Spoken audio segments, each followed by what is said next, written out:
Bonjour à vous qui tombez sur cette vidéo, vous êtes sur la chaîne Mémo de là, je suis Aurore et on va aller voir quels sont les messages aujourd'hui à recevoir. J'espère que vous allez toutes et tous bien. Donc comme d'habitude, guidance générale qui ne peut pas parler à tout le monde. Donc si ça ne vous parle pas, que vous êtes célibataire et que vous regardez une guidance sentimentale, pas la peine de venir m'attraper les ovaires en me disant ouais c'est du blabla, c'est du n'importe quoi, je suis célibataire. Vous passez à une autre vidéo dans ces cas-là. Parce que ça, moi ça me fait perdre mon temps en fait de lire ce genre de commentaires. Si vous n'avez rien de gentil, de pertinent, de constructif à dire,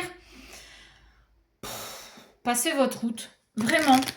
Ça peut paraître méchant ce que je suis en train de dire, mais moi, les gens qui me laissent des commentaires pour me dire que je raconte n'importe quoi, ou que c'est toujours la même chose, ou que je sers à rien, ou que...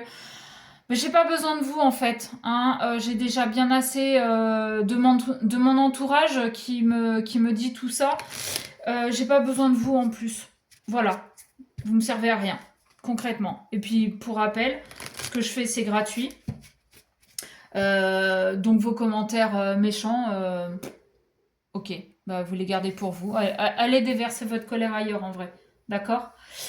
Sinon, pour ceux qui sont respectueux, qui mettent un j'aime, qui sont abonnés, qui mettent que ça leur parle, ben, je vous le redis, c'est une guidance générale qui ne parle pas à tout le monde, donc vraiment faites preuve de discernement.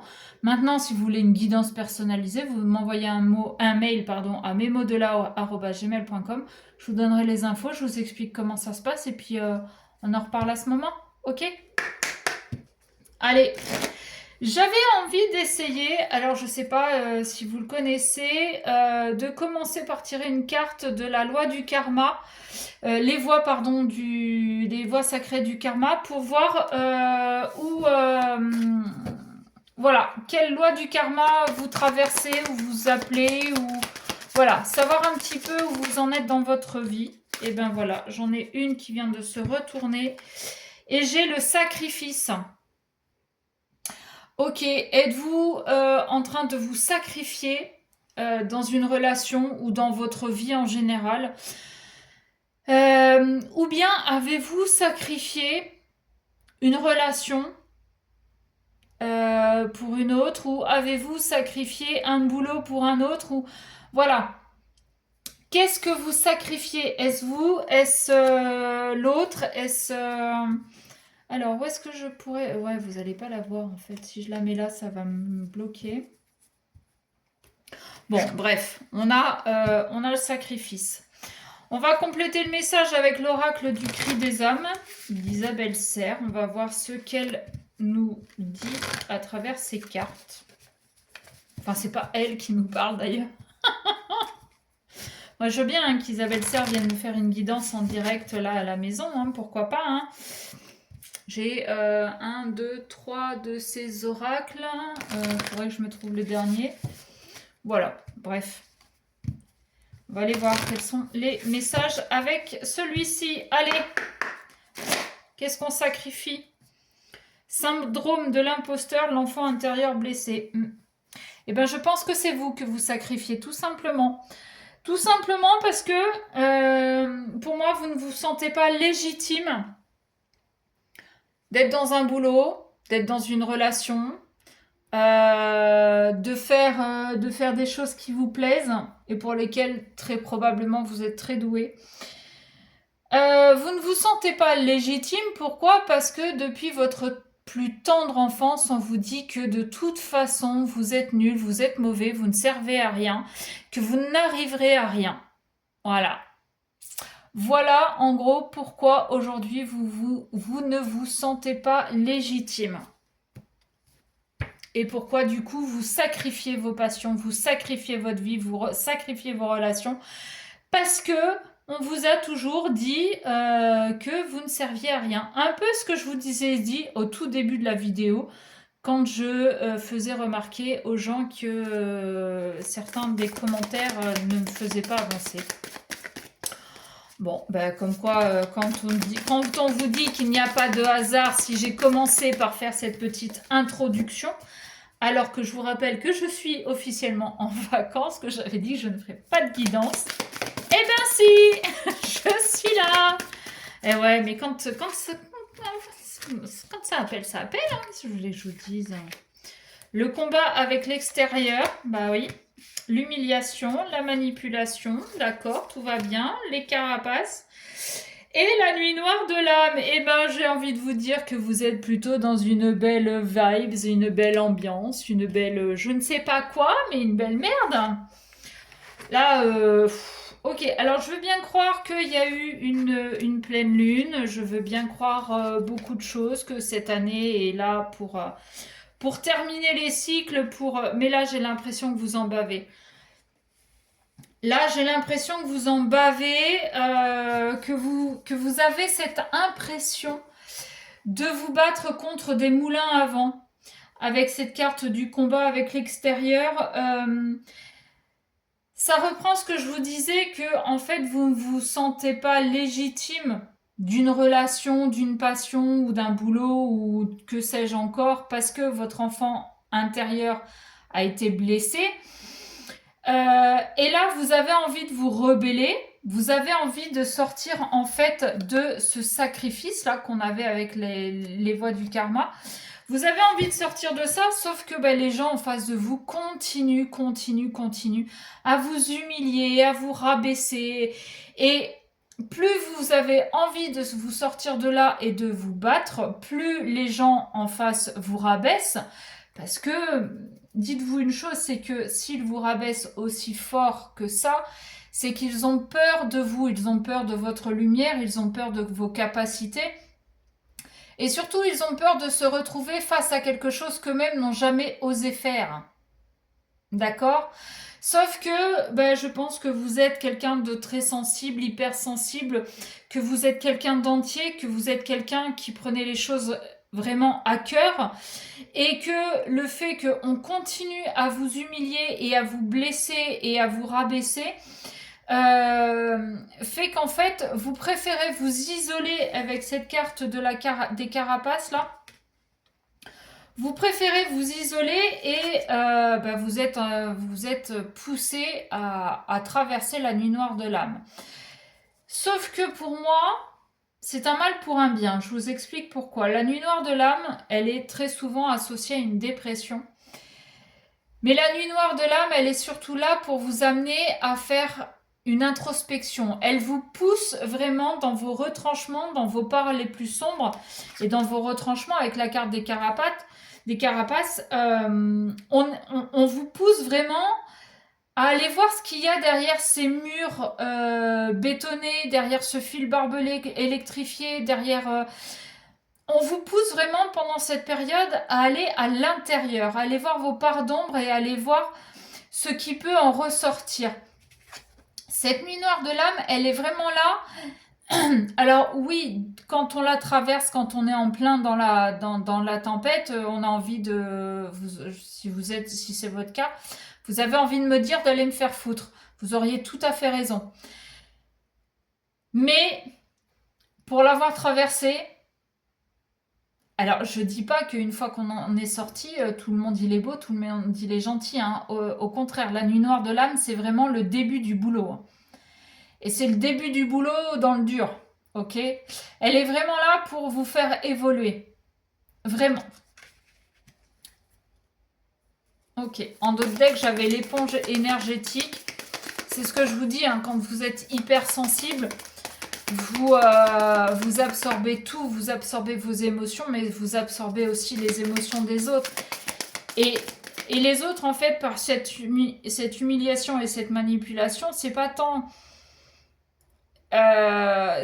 qu'ils sont méchants, c'est surtout qu'ils ont peur de ce qu'ils pourraient découvrir sur eux-mêmes et de ce que vous seriez capable, vous, de montrer aux gens et de révéler sur eux. Ok. J'ai la carte des croyances limitantes et j'ai l'éducation. On essaie de vous manipuler en vous faisant peur, mais c'est ce que je vous dis depuis le début en fait. On essaie de vous manipuler en vous disant que vous n'êtes pas capable, que vous ne valez rien, que que vous n'avez pas les moyens, que ce soit financier, physique, psychologique, que vous n'avez pas les épaules, en fait. Voilà. On est en train de vous inculquer, et on vous a toujours inculqué avec cette carte de l'éducation. On vous a toujours inculqué, on vous a toujours en fait formaté à ne pas dépasser le cadre des personnes qui avaient en face de vous. Encore une fois, parce qu'ils ont vu vos capacités, ils ont vu de quoi vous étiez capable, c'est la même chose. Ils ont vu votre lumière et ils ont peur d'être éblouis par vous. Ils ont peur que vous les dépassiez. Donc, autant vous inculquer la peur, les croyances limitantes, le doute, voilà, le manque d'estime de vous. Ce qui est parfaitement sympa, j'ai envie de vous dire.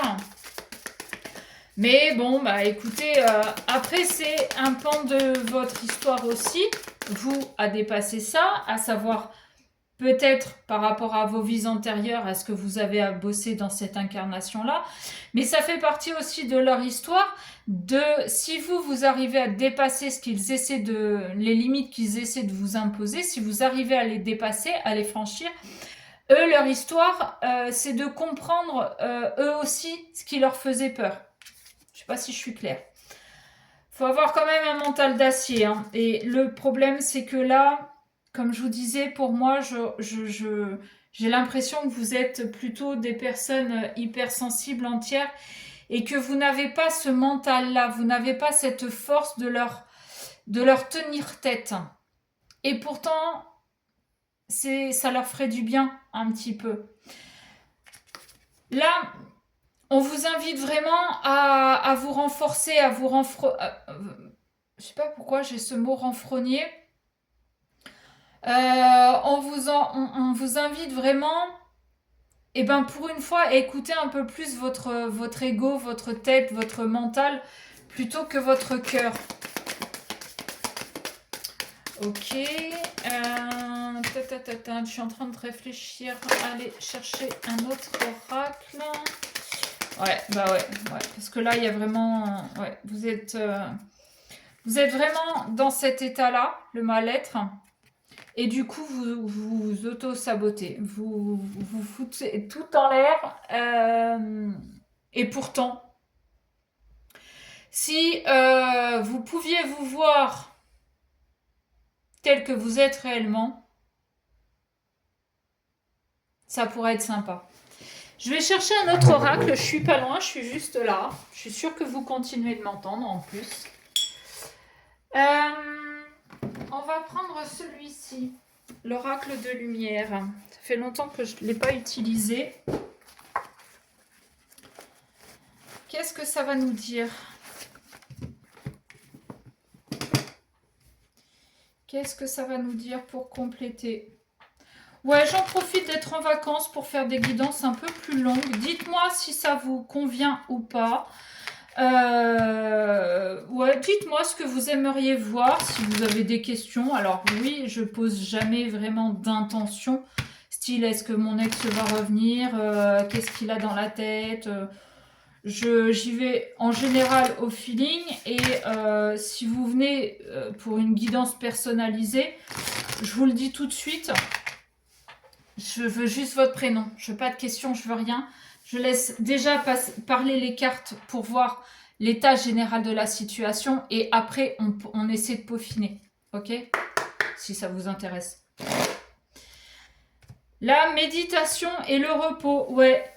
Ben, en même temps, si vous traversez la nuit noire de l'âme, j'ai envie de vous dire, le repos, vous en avez besoin et vous le prenez systématiquement. La méditation, ça revient à ce que je vous disais concernant la nuit noire de l'âme, c'est-à-dire que elle vous fait plus travailler, elle vous pousse en fait à aller plus dans vos retranchements plutôt que c'est une dépression. Ok ? Donc la méditation peut aussi vous aider à peut-être plonger un peu plus à l'intérieur de vous, à comprendre des choses. Ok, allez, qu'est-ce qu'on peut avoir pour compléter, s'il vous plaît ? La connaissance de soi, et j'ai la méditation qui ressort.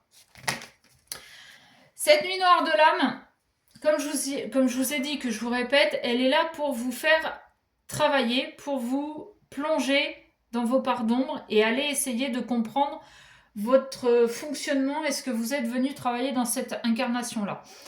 Cette nuit noire de l'âme, et grâce à la méditation, va vous permettre d'apprendre à vous connaître réellement. Oui, en fait, c'est ce que je vous dis, quoi. Pardon. C'est ce que je vous dis depuis tout à l'heure. Tout va bien. Tout va bien se passer.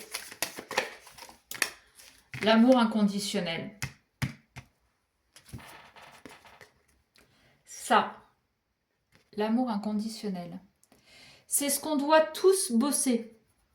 Et tous, bien évidemment, je m'inclus dedans, hein, parce que c'est pas parce que je tire les cartes que j'ai pas de boulot à faire, que moi j'ai tout. C'est pas parce que. Voilà, au contraire.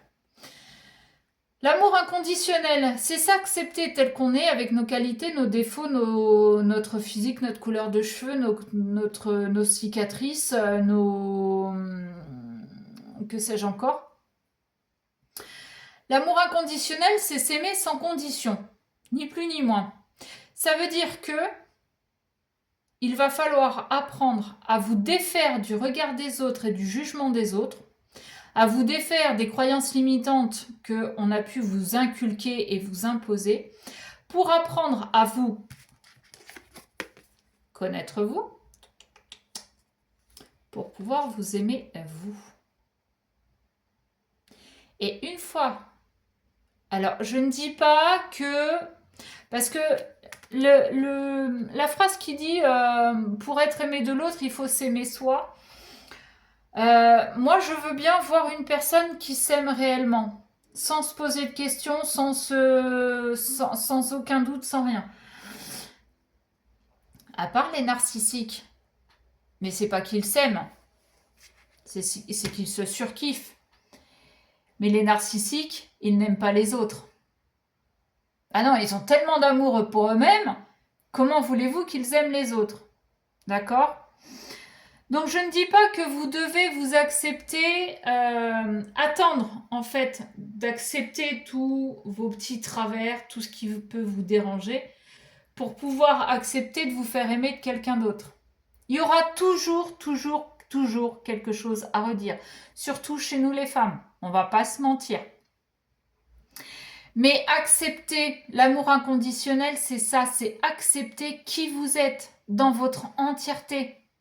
Physique, caractère, émotion, vos passions, votre métier, que sais-je encore. L'autre, bien évidemment, continuera à venir réveiller des choses chez vous. Comme je vous l'ai dit, on n'arrête jamais de travailler. Mais le fait de vous connaître et de vous aimer tel que vous êtes,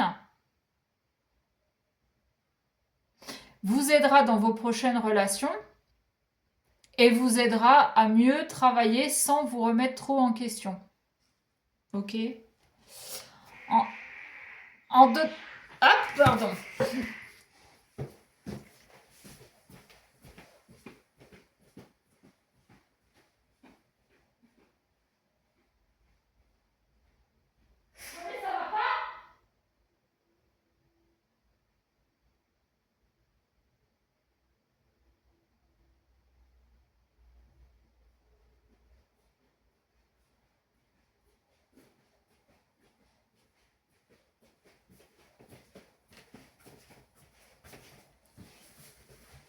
Bonjour.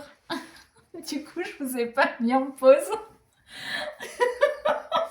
Eh ben écoutez, on n'est pas en live, mais ça va être tout comme. Je suis désolée.